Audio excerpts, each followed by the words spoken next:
Howdy folks, this is Father Dougal 9000 here, and welcome to another episode of Dougal's Game Finish Chronicles, a series where I talk about the games I've played and beaten as part of the Game Finish Challenge from the Hardcore Gaming 101 forum.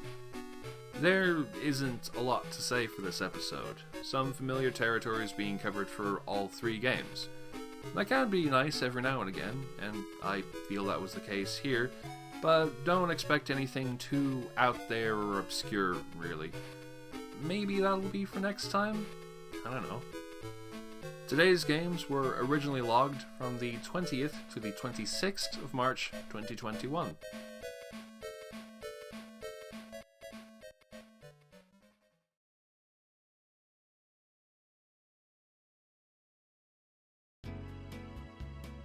Doom 2, Hell on Earth, for the Windows.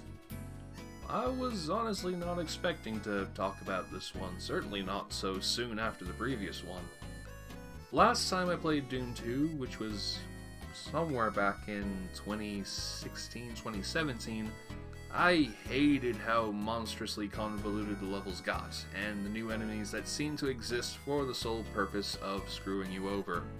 To me, it upset the balance that the original had managed so well, and I considered it the least good of the classic Doom trio of 1, 2, and 64. But now that I've gone back and played it on the easiest difficulty, I'm a bit more appreciative of what it's doing. Levels are much more devious, but in ways that are equally surprising and inventive. Although I wish certain spots didn't soft lock you and force a restart the way they do. That's pretty sloppy compared to the original in this respect. The shift from episodes to one unbroken marathon allows the pacing of levels to be more spontaneous, making the journey less predictable and ensuring that particular stages like tricks and traps and gotcha linger in the mind long afterwards. The new enemies do help to keep this up as well, though I'm iffy on the archvile being such a pain on higher difficulties. I don't know if I thought of this myself or if I heard it in a video somewhere, maybe one of the Stop Skeletons from Fighting videos, I don't know. But I feel an appropriate way to describe Doom 2 is that it's Doom for super players, like the Japanese Mario Bros. 2. Even compared to Thy Flesh Consumed, this is a much tougher game overall, and it contains the trickiest batch of levels and enemies of the three main classic games. If you relish the challenge of Doom on harder difficulties, this is definitely one to recommend.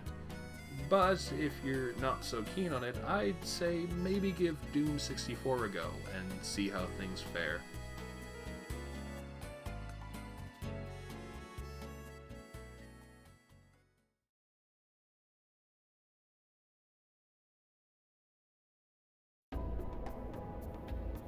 Heretic, for Windows. So this has been sitting around on the house computer for a while in one of those source versions of Doom that everyone and their mum makes.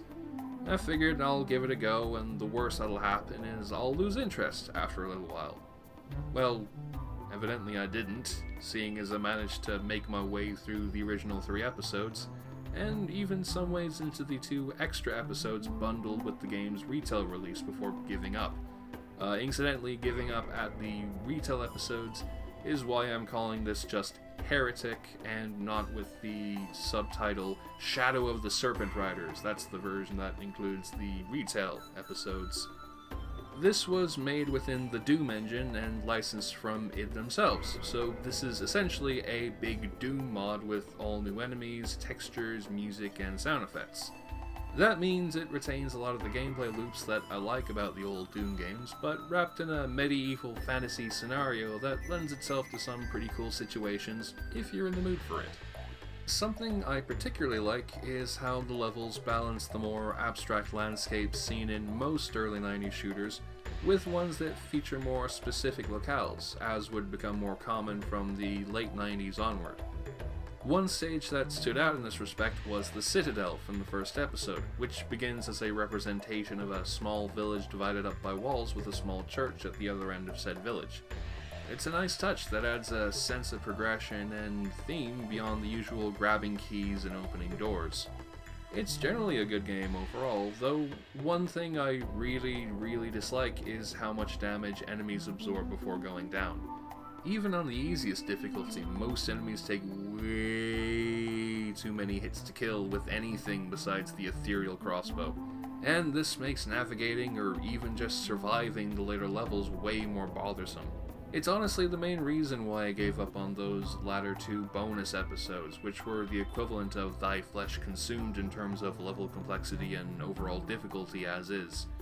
Maybe I'll give those episodes a shot at some later point, but no, definitely not now.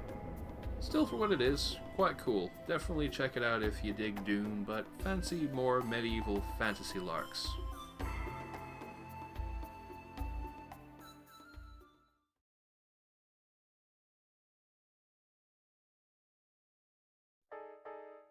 Tony Hawk's Pro Skater 3 for the Nintendo 64.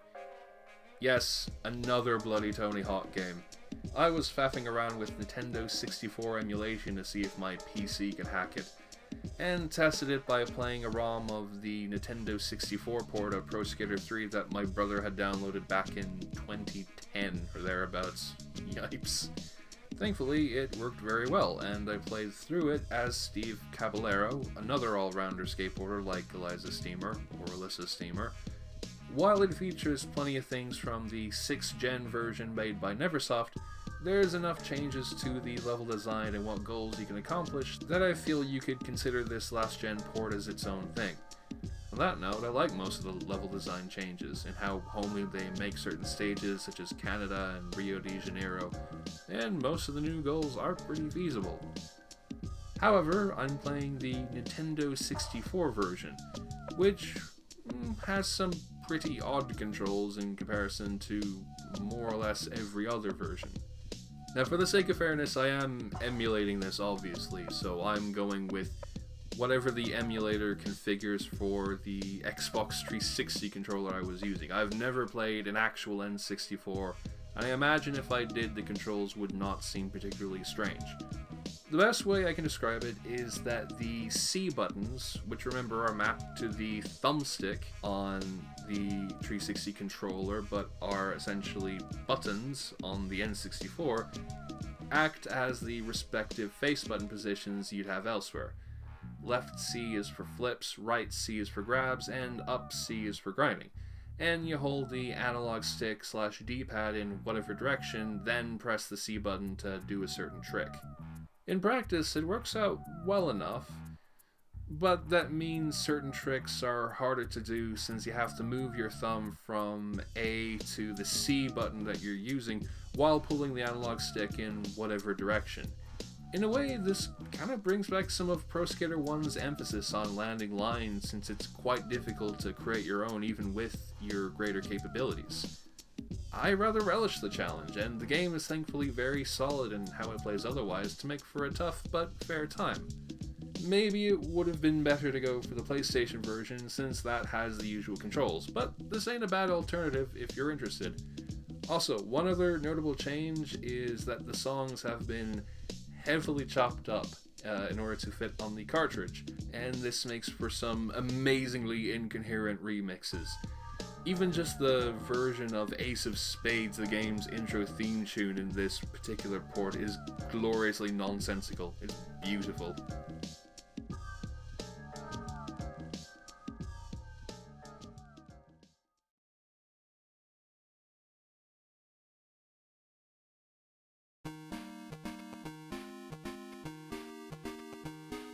And with that, we've wrapped up another episode of the series.